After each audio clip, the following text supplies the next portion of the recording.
নুসরাত ফারিয়া একসময় উপস্থাপনা দিয়ে ক্যারিয়ার শুরু করলেও বর্তমান সিনেমায় থিতু হয়েছেন তিনি। অভিনয়, মডেলিং এর পাশাপাশি ভালো গানও করেন এই অভিনেত্রী।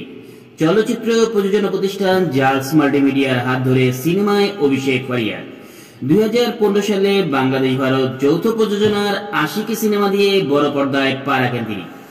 এরপর জাজ মাল্টিমিডিয়ার কর্ণধার জাজের সঙ্গে আরো কিছু সিনেমায় কাজ করেন ফারিয়া। কিন্তু হঠাৎ করে জাজের সঙ্গে ছন্দপতন ঘটে অভিনেত্রীর। একসঙ্গে আর কোনো সিনেমায় কাজ করতে দেখা যায়নি তাদের। এরপর কেটে গেছে লম্বা সময়। বুধবার 22 জানুয়ারি সন্ধ্যায় হঠাৎ জাজ মাল্টিমিডিয়ার কর্ণধার আব্দুল আজিজের সঙ্গে দেখা গেল ফারিয়াকে। সামাজিক যোগাযোগ মাধ্যমে অভিনেত্রী এই প্রযোজকের সঙ্গে তোলা একটি ছবি শেয়ার করে আবেগ ঘন স্ট্যাটাস দিয়েছে। পাঠকদের জন্য ফারিয়ার পোস্টটি হুবহু তুলে ধরা হলো। ফাইনালে আজিজ ভাই আমাকে প্রথম পারফর্ম করতে দেখেন। এরপর অনেকবার সিনেমার অফার করলেও ভয়ে রাজি হইনি। 2015 সালে কলকাতায় বিজ্ঞাপন শুটে আবার দেখা হয় আমাদের। এরপর আমার প্রথম সিনেমা জাজ মাল্টিমিডিয়ার সঙ্গে।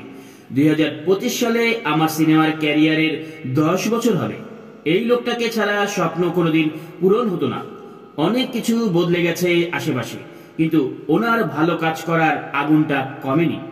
আজ 7 বছর পর দেখা, ঘরের মেয়ে ঘরে আসার মতো আনন্দ। ফের কি তাহলে জাজের ব্যানারে নতুন কোনো কাজে দেখা যাবে ফারিয়াকে? অভিনেত্রীর পোস্ট দেখে এমনটাই ধারণা নেটিজেনদের একাংশে। আর তাই আবারও একসঙ্গে দেখা গেল আব্দুল আজিজ ও ফারিয়াকে।